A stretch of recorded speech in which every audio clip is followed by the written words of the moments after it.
Tonight's short talk will be over the fourth chapter of 1 Peter, verses 7 through 10.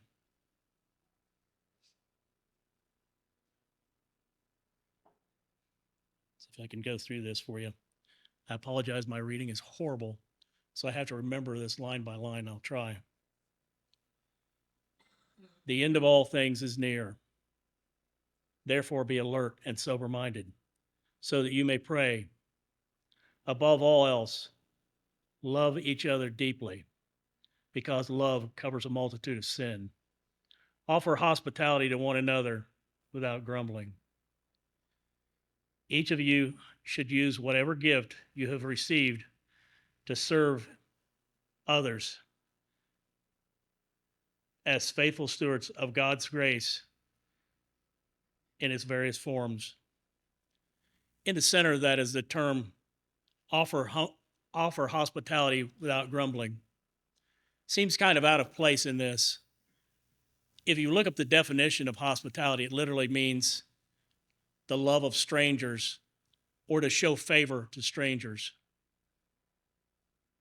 It's kind of hard to do if you grumble. I don't know if you've ever been invited to someone's house or was partaking of hospitality at someone's invitation, and then you hear one of the hosts grumbling or complaining about it. I'll tell you, the best tasting food that's in your mouth becomes very hard to swallow. The sweetest, most delicious dish becomes like gravel and ash in your mouth. And you just want to find an excuse to leave as soon as possible. So it's almost completely contradictory to even think that you can complain after offering hospitality.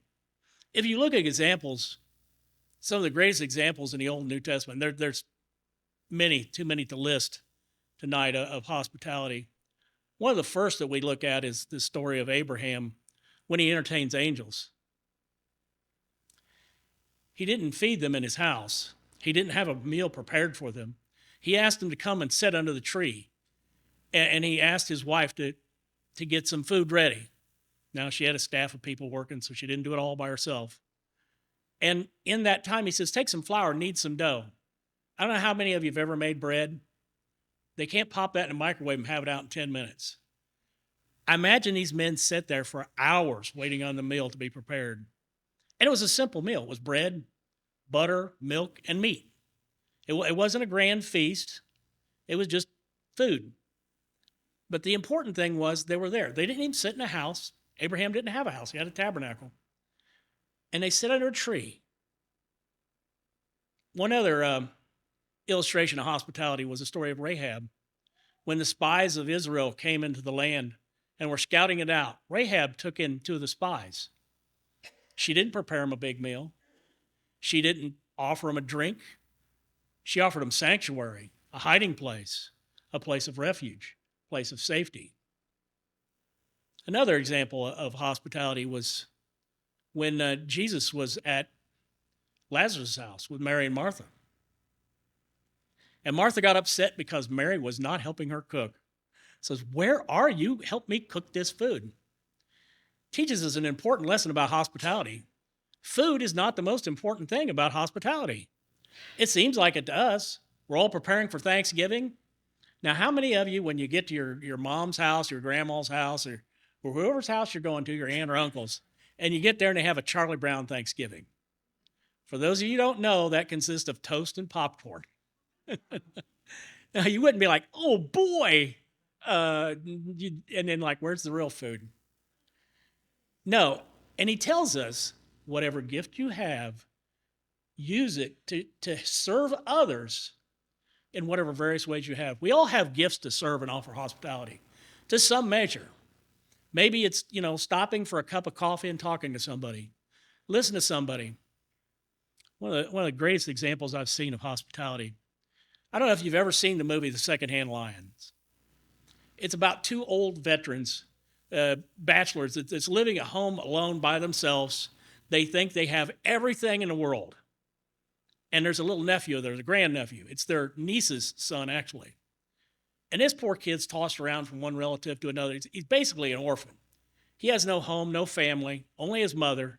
His deepest heartfelt desire is to just stay with his mother. And she dumps him off with these uncles, hey, they got money, they'll take care of you, you'll be good. And she leaves him for another boyfriend. Very sad. And you see this kid, and they don't really have a room for him. They tell him that, well, he can spend the night in the attic until they figure out what to do with him. That's some hospitality there. Spend the night in the attic, creepy old farmhouse attic. No telling what's up there. Get up there in the attic. And they tell this poor kid's got this just terrible, sad looking face. They tell him, so now we're old, so if you need something in the middle of the night, get it yourself. Or better yet, just do without.